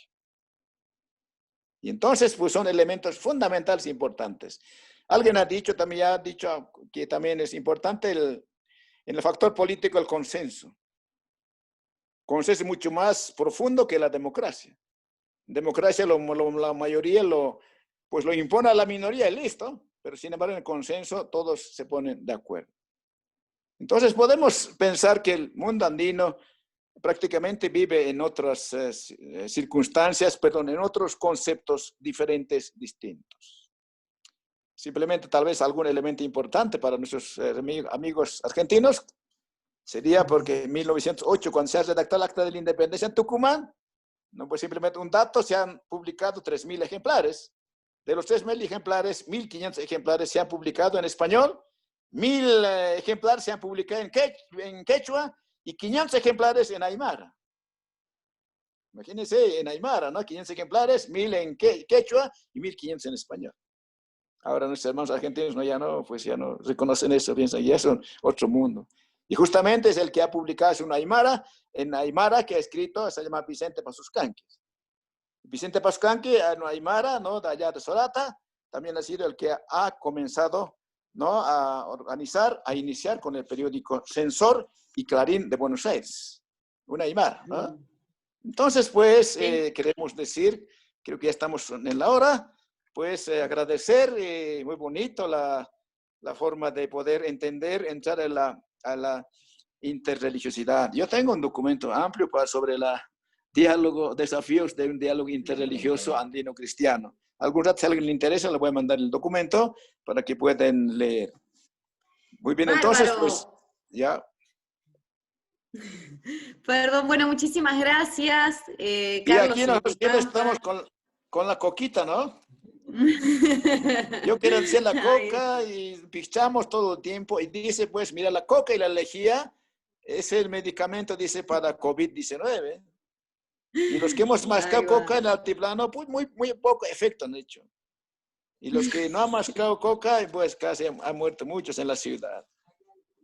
Entonces, pues aquí quiero decir jayaya, como la huipalita que tenemos aquí, tenemos grande, pero aquí tenemos un pequeño que lo tenemos en la casa. Aquí estoy en Cochabamba en otro contexto diferente, distinto. Ya por eso tengo que ponerme aquí una camisa, algo por ahí, ¿no? Porque ya estoy en otra realidad. Pero en mi comunidad siempre andamos con poncho, con chulo y con mi chalina, ¿no? Así estamos. Bueno, muchísimas gracias entonces por los aportes. Vamos a pasar a la ronda de preguntas, porque bueno, muchos de los participantes estuvieron escribiendo en el chat, haciendo preguntas a medida que ustedes iban exponiendo. Así que bueno, si les parece, podemos hacerlo en el mismo orden que fueron las exposiciones. Si les parece bien, podríamos empezar por Alexander Morea. Entonces, tenemos un comentario con una pregunta y otra pregunta más. En primer lugar, Alexander, los mapas y censos han sido históricamente formas de dominación de los grupos de poder en detrimento de los grupos heterogéneos sociales y populares. Pregunto, ¿cómo tu experiencia de mapeo te permitió identificar el poder de la simbólica como elementos de dominación o de resistencia en la multiculturalidad? Bueno, esa sería una primera pregunta, y una segunda pregunta sería, ¿qué investigaciones, en tu opinión, hacen falta realizar en torno a la construcción de la paz en Colombia? Vamos con esas dos preguntas. Muy bien. Alex, 5 minutos, 4 minutos, 3 minutos, me dicen acá. 3. Bien. Gracias por la pregunta. Sobre la primera, hubo dos momentos. El primero fue cuando descubrí la forma en la que las iglesias blancas holandesas, que eran las que estaban financiando el mapa, nombraban las creencias de las comunidades inmigrantes de la ciudad. Cuando digo que nombraban, es decir, usaban una forma para mí me chocó muchísimo, la forma en la que nombraban y regionalizaban y dividían de nuevo, como siempre ha sido, lo volvían a hacer en el mapa. Entonces, claro, obviamente en ese desencuentro fue insalvable para mí porque yo no estaba perdido. Entonces ese fue un primer momento, la forma en la que se nombraba cada segmento, cada cosa, cómo se dividía todo. Y el segundo momento tuvo que ver quizás, tenía otro momento, y fíjense, ya es la hora, qué pena. Pero no, dejémoslo ahí, se me acaba de ir el otro porque tenía dos apuntes para dejar sobre cómo fue que me Sí, sabemos que es desvinculé. tarde en Ámsterdam y te agradecemos doblemente por estar trasnochando. Pero bueno, si querés un pequeño comentario sobre la segunda pregunta acerca de qué Sí. investigaciones harían falta para la construcción de paz en Colombia. Sí, es muy importante. La pregunta me parece que es muy amplia, ¿no? Y muy importante. Yo únicamente anotaría que hace falta radicalizar muchísimo más la metodología de investigación en ciencias humanas, ciencias sociales o en estas facultades en el mundo. O sea, aprender cómo en el mundo de las mujeres, que es un tejido social que en Colombia está intacto, digamos, si algo todavía existe en Colombia, hablo de Colombia, como existen casi que la mayoría de países que han sido diezmados por los genocidios y las guerras, es indecible. Yo no sé qué palabra usar para decir la estructura del tejido que entre mujeres se logra tejer. Entonces, yo, si algo creo que hay que investigar muy bien con el objetivo de, ya digo, aprender, porque yo mismo no sé qué es eso, sería profundizar, radicalizar eso, o sea, abocarnos a tratar de sentir, no sé, de vernos haciendo, tejiendo ese saber, porque no veo otra salida para construir paz ni en Colombia ni en ninguna otra parte del mundo. No hablo, repito, desde la hegemonía que hemos tenido los hombres en las respuestas hacia la resolución de conflictos, ¿no? Dejaría con eso, que es como lo que ahora puedo decir. Muchas gracias, Alex. Bueno, pasamos entonces la palabra a Mónica Michelena. Bueno, las preguntas que llegaron para ella, bueno, claro que como siempre aclaro de que llegan muchas más preguntas de las que decimos, pero bueno, solo tenemos 2 horitas, así que bueno, Mónica, una forma de reconciliación es recuperar a tus ancestros. ¿Dónde estos dos mundos se reconcilian? Y bueno, después hay otra pregunta que es en relación a que si podrías explicar un poquito la relación entre unión de territorio y pueblo espiritualidad, brevemente. Y bueno, y por último hay una pregunta que dice, Mónica, otra vez la misma trinchera. La batalla de Salsipuedes, un nombre muy elocuente, ha sido usada como pretexto de la inexistencia de la nación charrúa. ¿Crees que Uruguay está en deuda? Incluso con organismos internacionales, como la resolución... A ver, un momentito. ¿No crees que Uruguay está en deuda incluso con organismos internacionales, como por ejemplo el convenio 169 de la OIT y recomendaciones del examen periódico universal de la ONU, hasta ahora incumplidas?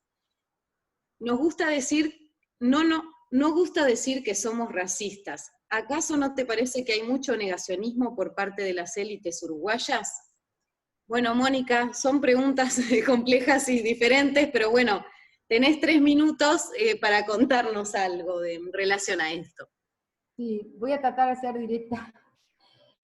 Bueno, la primera pregunta, que es muy interesante, es si recuperar a mis ancestros es una forma de reconciliación. Yo creo que sí. Yo creo que recuperar nuestra cosmovisión ancestral, originaria, es una forma de primero reconciliarnos con nosotros mismos, mismos, con nuestro ser interior, con ese ser que está como esa lucha entre dos mundos, ¿verdad?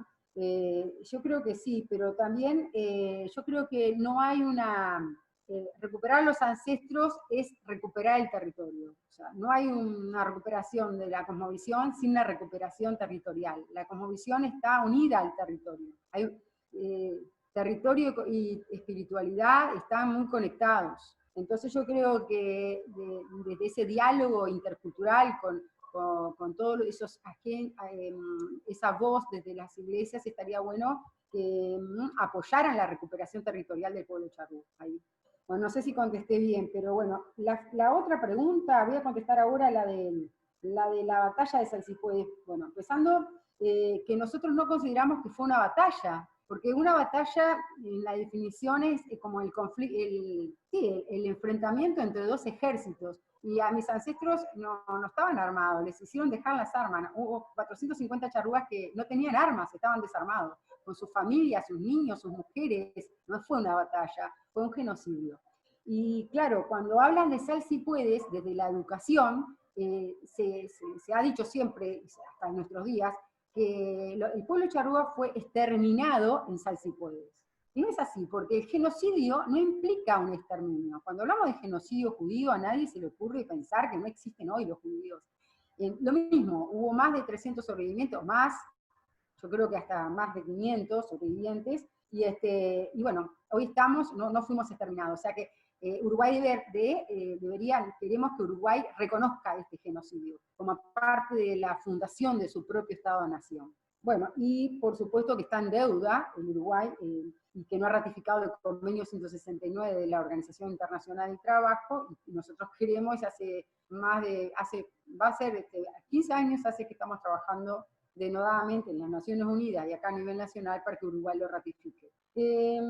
La explicación de la relación entre la unión de territorio, pueblo y espiritualidad es como que no lo sabría explicar con palabras. Hay unas cuestiones en el mundo indígena, o a mí me falta formación en ese aspecto, que no encuentro las palabras suficientes para no sé, en el idioma español no lo encuentro para explicar esa relación cuando uno está en el monte, se sienta en silencio al lado de una cañada y conversa con el territorio. Yo creo que esa es el conversar con el territorio. No es que uno se ponga a hablar, sino interiormente es como que uno llega a un estado de, no lo sabría decir con palabras, es una unión, es algo, uno está solo en el monte y es una comunión. Creo que podría asemejarse a lo que un cristiano siente cuando entra a una iglesia y reza, podría ser por ahí, no lo sé. Por eso no lo puedo traducir, ese sentir, esa unión del territorio con la espiritualidad, no lo puedo traducir al idioma español. Es el ANCAT, la esencia, es sentir, es ser. ANCAT significa esencia, alma, espíritu. Es el ser, es el ser uno con el monte, el ser uno con el espíritu del agua, el ser uno con el aire, con el viento que acaricia nuestro pelo. Es estar y ser, el todo en el todo, trascendiendo la unidad, trascendiendo el ser individual. El trascender, es la expansión de esa conciencia, algo así, se me ocurre. Es como expansión, es el todo, es la unidad total.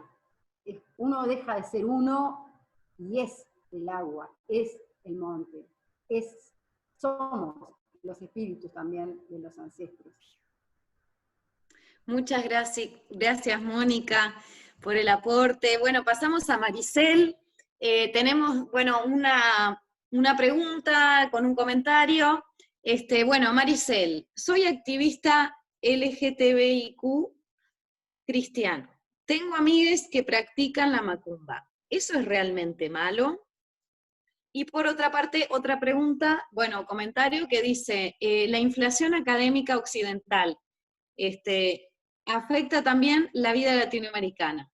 El academicismo ha subestimado las prácticas y enseñanzas orales y nos ha quitado empatía por lo simple. Nos tienen colonizados hasta de mente. Personalmente, como joven latinoamericana en Colombia, creo que no tenemos una identidad cultural. Bueno, Maricel, 3 minutos.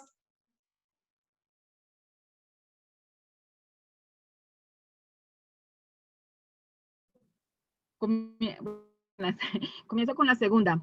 De hecho, el siglo XVIII fue el siglo de oro, de las luces, de donde toda Europa, ¿se están escuchando? Sí.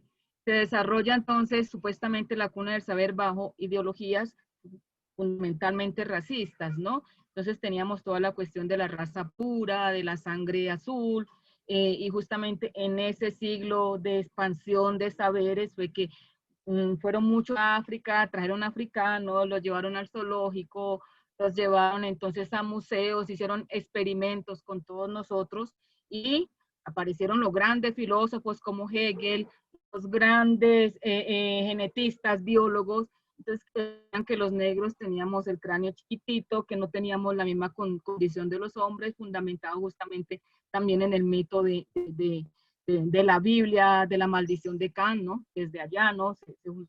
Se fundamentó todo el racismo a partir de allí, de todas esas ideas, y obviamente fueron unas ideas muy fuertes que hasta hoy la academia las tiene impregnadas, ¿no? Justamente eso fue tan bien ideado, tan bien argumentado, que ha sido difícil que salgamos de ese cordón umbilical tan occidental, ¿no? Retomo aquí un autor que se llama Martin Bernal, que ha trabajado justamente los orígenes de la civilización, ¿cómo es? De las ideas griegas. Entonces él dice cómo todo se formó con el robo de las culturas africanas desde antaño, ¿no?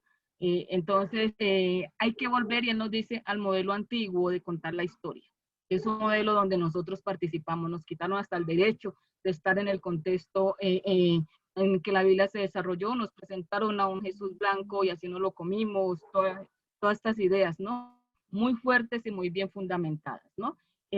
Nos presentaron a un Egipto supremamente perverso, esclavizador, con modelos de los esclavizadores que no tienen nada que ver con el modelo de ética y de justicia que estimaban estos pueblos. Entonces, sí, ese academicismo fue fundamentado y realmente, como tú dices, no solamente subestimó, sino opacó, acabó, masacró nuestros pueblos, nuestras tradiciones orales y todo esto. Y obviamente todavía tenemos ese legado bastante fuerte, ¿no? de estas colonias. Yo creo que hay muchos desafíos, trabajar desde, no sé, ya se ha trabajado mucho lo del blanqueamiento, ¿no? Lo que significa ser blanco en la construcción, desconstruir todo esto, pero también creo que en América Latina hace falta también tener una autoestima o una identidad, como tú dices, que recupere también nuestra América mestiza. Siempre lo hablamos, lo reivindicamos, pero creo que todavía le hace falta mucho trabajo porque si es a la hora de escoger, nosotros somos unas culturas triétnicas, donde está lo indígena, donde está lo negro, donde está así. Justamente esta semana celebramos el mal llamado descubrimiento, ¿no? Que es esa configuración de lo que somos, y creo que por allí, no para caer en un nacionalismo, porque estoy aparte de esos nacionalismos, de esos universalismos que opacan y no dejan ver florecer la diversidad y la riqueza que hay detrás de todo esto. En cuanto a bueno o malo de las religiones afrobrasileras, de la macumba, eso depende del ojo que lo mire. Realmente tenemos muchos preconceptos con todas estas religiones, justamente porque no conocemos lo que hay de allá. Y lo que yo sé es que estas comunidades, tanto el candomblé como la macumba, incluyen mucho la diversidad. Las comunidades LGTBI en Brasil van porque ya encuentran un terreno, una familia que acoge, que abraza esa diversidad, ¿no?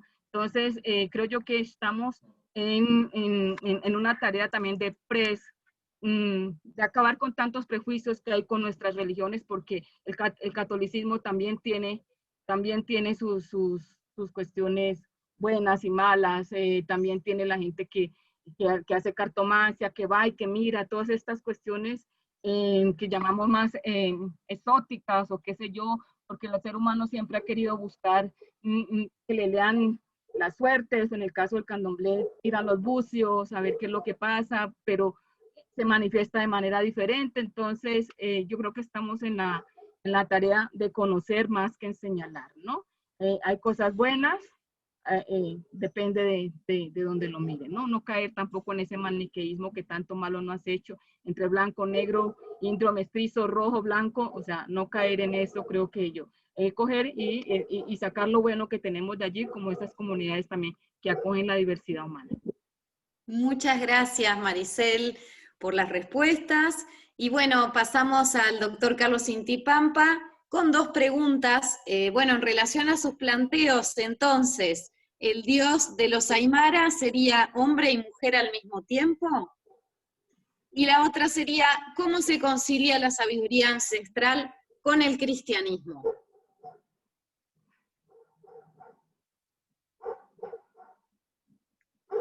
Sí, tiene que activar el micrófono, Carlos. Ya, 3 minutitos. 6 minutitos, sí. Queremos decir de que el dios, pues, Aymara Quechua, de los andinos, ha sido, pues, sí, como también el Antiguo Testamento ha sido así, ¿no? Que creó al hombre, dice, hombre y mujer. Y también ha sido así, ¿no? Es el Apu, si dice Apu, es tata y mama. Es hombre y mujer. Y creo que en eso coincide con la mitología del Antiguo Testamento, ¿no? Dios creó al hombre a imagen suya, hombre y mujer. Porque si pensamos solo en tiempos actuales del machismo o si no es patriarcal del Antiguo Testamento, pues no sé dónde estamos, ¿no?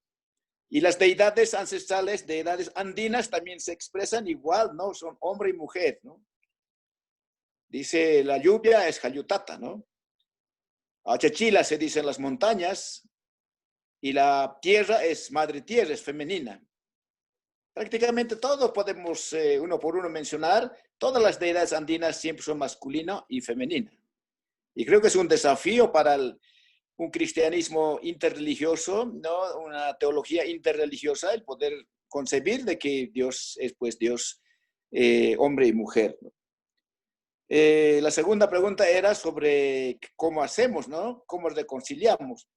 Esta discusión entre el cristianismo y la religión andina, Aymara, Quechua, pues ya hemos discutido muchos años. Pero el pueblo no se hace problema. El pueblo va a sus dioses ancestrales. El pueblo acude a sus espiritualidades ancestrales sin ningún problema. Y también el pueblo acude también a la iglesia católica, a la misa. Y el pueblo también acude a las iglesias protestantes, donde dan vida. El problema que nos hacemos somos los teólogos, ¿no? Algunos queremos cómo vamos a, ¿no? Y hacer esa relación, interrelación, ¿no? Entre el cristianismo y lo indígena. Así como estábamos preguntándonos con el afro y con lo cristianismo.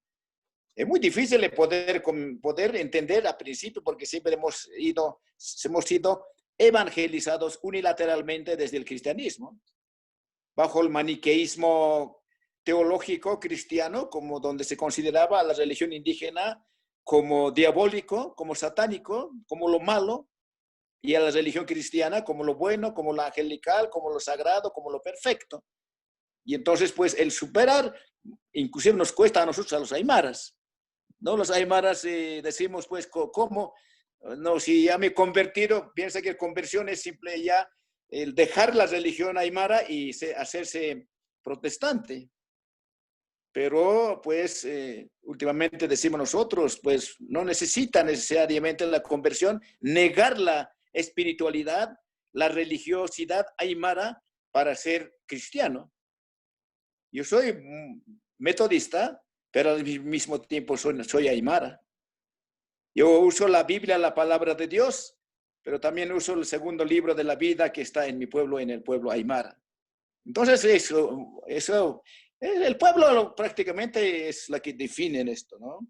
Y podemos decir de que muchos elementos hay un sincretismo prácticamente, y por otro lado también hay una yuxtaposición en esta parte, ¿no? Que los aymaras, todo esto, practican, pero por otro lado también, también en esta parte también se mantiene, ¿no?, la parte indígena así como es. Entonces, pues, esta parte es cuestión de poder profundizar, de poder interpretar, de poder seguir, pues, teniendo ese desafío, como un diálogo, como decía, holístico entre lo aymara y el cristiano, ¿no? ¿Cómo podemos decir? Y ese diálogo prácticamente es la que enriquece en toda la práctica religiosa, ¿no? En toda la práctica religiosa, y entonces en toda la vivencia teológica y en todo esto. Podemos decir al cristianos que somos un poquito más discursivos, ¿no?, más racional tal vez, pero el mundo indígena es más vivencial. Les gusta vivir, decimos pues los protestantes, a los evangélicos aymaras, nosotros evangelizamos cantando, ¿no? Pueden cantar toda la noche, ¿no? Y cantar. ¿Quieres decir algo, Vicenta? Aquí mi esposa quiere decir un saludito, quiere mandarle a ustedes, está tejiendo ella, con su tejido siempre, y está saludando. Muy buenas noches, hermanos y hermanas. Un saludo especial a la hermana Maricel, de tantos años la escucho. Yo quería responder la segunda pregunta, pero mi esposo no me ha dejado. Así que será en otra oportunidad. Es interesante seguir conversando sobre estos temas. Yo también soy teóloga aymara. Trabajo el tema de diálogo intercultural, interreligioso, el tema de género, la mujer indígena y esas cosas. Últimamente por la enfermedad me quedé en casa y en trabajo agrícola y otras cosas, pero en todo caso un saludo especial para todos y todas. Un hayaya, abiayala. Muchísimas gracias. Bueno, te estaremos invitando para el próximo módulo, que es el que tiene que ver más con la perspectiva de género, pero sigue dialogando con lo intercultural y lo interreligioso. Así que bueno, muchísimas gracias. Bueno, estamos en hora. Podríamos seguir estando muchas horas más conversando acá, por supuesto, pero bueno, agradezco especialmente a Alex desde Europa, que está en Holanda, ya súper trasnochado. Así que bueno, muchísimas gracias por todo y que descanses. Bueno, muchísimas gracias a Mónica Michelena desde Uruguay, a Maricel Mena desde Colombia, a César Intipampa desde Bolivia y familia. Y bueno, una vez más tendremos que postergar la pauta de evaluación. Está subida ya a la web, pero la vamos a conversar la clase que viene. Y además, a los expositores de hoy, las expositoras, si quieren recomendar una bibliografía o mandar un aporte o algunos de los artículos propios que mencionaron, si nos lo quieren mandar, nosotros lo subimos a la página web del curso, así todos los participantes y las participantes pueden acceder. Así que bueno, buenas noches y muchísimas gracias nuevamente. Nos encontramos la semana que viene.